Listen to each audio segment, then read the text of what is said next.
थे। वो हमेशा मुसीबत में एक दूसरे की मदद करते, एक दूसरे की खुशी गमी में शरीक होते।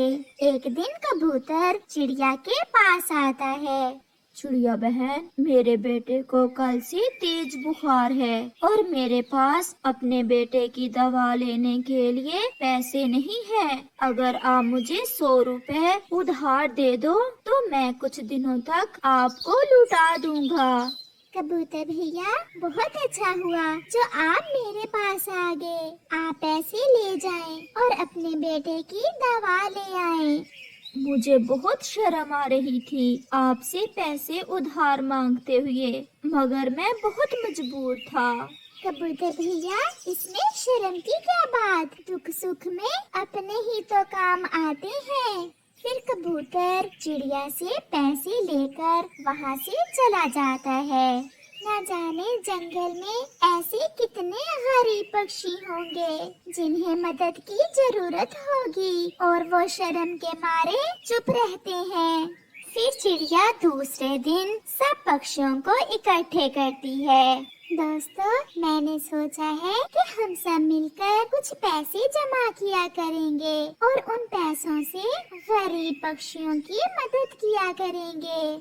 चिड़िया बहन, हम ऐसा करते हैं, हम जंगल में एक हेल्प बॉक्स रखते हैं और सब पक्षी अपनी अपनी बचत में से कुछ पैसे उस हेल्प बॉक्स में डाल दिया करेंगे और फिर जिसे मदद की जरूरत होगी हम हेल्प बॉक्स के पैसों में से उसकी मदद कर दिया करेंगे। तोते की बात ठीक है, ऐसे किसी को परेशानी भी नहीं होगी और दूसरों की मदद भी हो जाएगी। फिर वो सब ऐसा ही करते हैं। जंगल के रास्ते में एक बॉक्स रख दिया जाता है और फिर हर पक्षी अपनी बचत में से कुछ पैसे उस हेल्प बॉक्स में डाल देता। चिड़िया बहन, जो काम आपने किया है इससे बहुत से पक्षियों की परेशानी दूर हो जाएगी। कमजोर और गरीब पक्षी आपके हेल्प बॉक्स से पैसे लेकर अपनी खुशियाँ पूरी कर सकेंगे। कबूतर भैया, मैंने तो पहला कदम उठाया है और मुझे विश्वास ही ना था कि पक्षी मेरा इतना साथ देंगे। फिर एक दिन दूसरे जंगल से एक पक्षी आता है। चिड़िया, मैं बहुत गरीब हूँ, मेरी माँ बीमार है, मेरी मदद करें। फिर चिड़िया हेल्प बॉक्स में से कुछ पैसे उस पक्षी को दे देती है और वो पक्षी खुशी खुशी वापस चला जाता है। चिड़िया बहन, चलो हम चील दीदी के पास जाते हैं और उससे हेल्प बॉक्स के लिए कुछ पैसे लेकर आते हैं। चलो तोते भैया, शायद चील दी को हमारे हेल्प बॉक्स का अभी तक पता नहीं चला। फिर तोता और चिड़िया चील की तरफ जाते हैं। चील दी, हम सब अपनी बचत में से कुछ पैसे हेल्प बॉक्स में डाल देते हैं, ऐसे गरीब पक्षियों की अच्छी मदद हो जाती है। आपका ये काम मुझे बहुत अच्छा लगा। कुछ पक्षी तो मांग कर ले लेते हैं और कुछ गरीब ऐसे भी होते हैं जिन्हें दूसरों से मांगने में बहुत शर्म आती है। चील दी, हम सब थोड़े थोड़े पैसे बॉक्स में डालते रहते हैं, इससे किसी एक पर बोझ नहीं पड़ता। तो फिर ये ले मेरी तरफ से 1000 रुपए और मैं हर महीने अपना हिस्सा दिया करूँगी। 1000 देखकर चिड़िया और तोता बहुत खुश होते हैं। ऐसे ही दिन और रात गुजरते गए और फिर एक दिन कालू कौवे के पास 100 रुपए था और वो अपना 100 रुपए हेल्प बॉक्स में डालना चाहता था।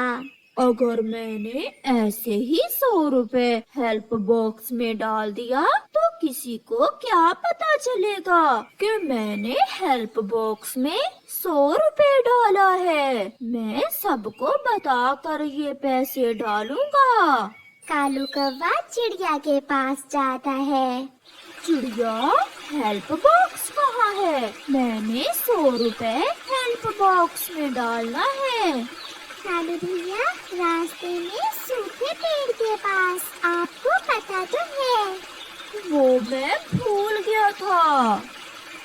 कालू कौवा वहाँ से तोते की तरफ जाता है। तोते, मैं ये 100 रुपए हेल्प बॉक्स में डालना चाहता हूँ। क्या तुम बता सकते हो कि हेल्प बॉक्स कहाँ रखा है? सूखे पेड़ के पास रास्ते में रखा हुआ है हमने हेल्प बॉक्स। अच्छा अच्छा। ऐसा कहते हुए कालू कौवा कबूतर के पास जाकर भी वही बात करता है। मैं तो हर रोज कुछ ना कुछ पैसे हेल्प बॉक्स में डाल देता हूँ। कालू, आप जैसे अमीर पक्षियों की वजह से ही हम जैसे गरीबों का गुजारा होता है। मैं अब भी ये 100 रुपए बॉक्स में डालने जा रहा हूँ। ऐसे पूरे जंगल को बताने के बाद कौवा 100 रुपए हेल्प बॉक्स में डालने चला जाता है। वो बॉक्स को हिलाकर देखता है। अरे, इस बॉक्स में तो बहुत पैसे हैं। इतने पैसे तो मेरे पास भी नहीं हैं। फिर 100 रुपए बॉक्स में डालकर कालू कौवा घर चला जाता है। कालू, जो 100 रुपए तुम्हारे पास था वो कहाँ है? मैंने वो 100 रुपए हेल्प बॉक्स में डाल दिया है। दूसरे पक्षी है ना ऐसे कामों के लिए, तुम्हें क्या जरूरत थी मेरा 100 रुपए बॉक्स में डालने की? ये सुनकर कालू हंसने लग जाता है। गोरी गोरी, जब मैंने 100 रुपए बॉक्स में डाला तो मैंने देखा कि बॉक्स बहुत भारी है और उसमें ढेर सारे रुपए हैं। अच्छा कालू, तो फिर क्या ख्याल है? आज रात को ही मैं वो हेल्प बॉक्स उठा लाता हूँ। उसके ताले की चाबी तो चिड़िया के पास है, मगर हम ताला तोड़ लेंगे। और उन पैसों से मेरे लिए सोने का हार लेकर आना। फिर रात हो जाती है और कालू अपने घर से निकलता है। वो इधर उधर देखता है और हेल्प बॉक्स उठाकर वहाँ से भाग जाता है। सुबह हो जाती है। पूरे जंगल में शोर मच जाता है कि हेल्प बॉक्स चोरी हो गया है। किसी भी तरह हमें उस चोर को ढूंढना होगा। अगर इस बार हमने वो चोर ना ढूंढा तो वो फिर से ऐसा ही करेगा। वो जालिम गरीबों की खुशियाँ चुरा कर ले गया। गोरी और कालू भी सब पक्षियों के साथ हेल्प बॉक्स के चोरी होने का दुख कर रहे थे। अब कहाँ मिलेगा? जो भी होगा वो तो अब तक बहुत दूर चला गया होगा। हाँ हाँ, छोड़ो, जो हुआ उसे भूल जाओ और एक नया बॉक्स लाकर वहाँ रख दो। ऐसे कैसे छोड़ दे? हम कल ही चील से 1000 रुपए लेकर आए थे हेल्प बॉक्स में डालने के लिए। अगर पता होता तो हम वो 1000 ही न डालते। आप सब यहीं बैठे और किसी को भी दूसरे जंगल ना जाने देना। मैं और कबूतर अभी थोड़ी देर में आते हैं। फिर चिड़िया और कबूतर वहाँ से चले जाते हैं। वो सीधे पुलिस के पास जाते हैं। तोते, मैं पानी पी कर आती हूँ। चिड़िया ने कहा है कि कोई यहाँ से नहीं जाएगा। कालू, कहीं पकड़े ही न जाए। इतने में चिड़िया भी पुलिस को साथ लेकर आ जाती है। तो बताओ, सबसे आखिर में पैसे हेल्प बॉक्स में किसने डाले थे? कालू कौवे ने। हाँ हाँ, कालू कौवे ने। कालू कौवे, चलो थोड़ी देर मेरे साथ चलो, तुम्हारी इन्वेस्टिगेशन करनी है। इतने सारे दूसरे पक्षी भी हैं, फिर इन्वेस्टिगेशन कालू से ही क्यों?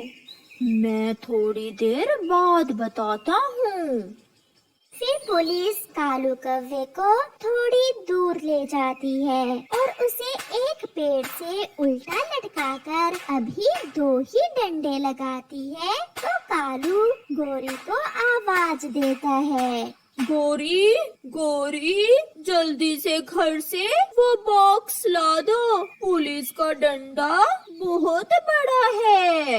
ये सुनकर सब पक्षी बहुत हैरान होते हैं और फिर गोरी हेल्प बॉक्स ला देती है और कालू को पुलिस पकड़कर अपने साथ ले जाती है। प्यारे दोस्तों, इस कहानी से हमें सीख मिलती है कि कबूतर जैसे कई गरीब हर गली मोहल्ले में होते हैं। क्यों ना हम भी हर गली मोहल्ले में एक हेल्प बॉक्स रखें, जिससे गरीबों की खुशियाँ पूरी हो सकें। मम्मा, बहुत ठंड लग रही है, आज बहुत ठंड है। बस आज की रात है बेटा की, कल मैं अपने बेटे को गर्म कपड़े ला दूंगी और मेरा बेटा आराम से सोएगा। मैं कल चिड़िया के साथ जाऊंगा और अपने बेटे के लिए गर्म कपड़े ले आऊंगा।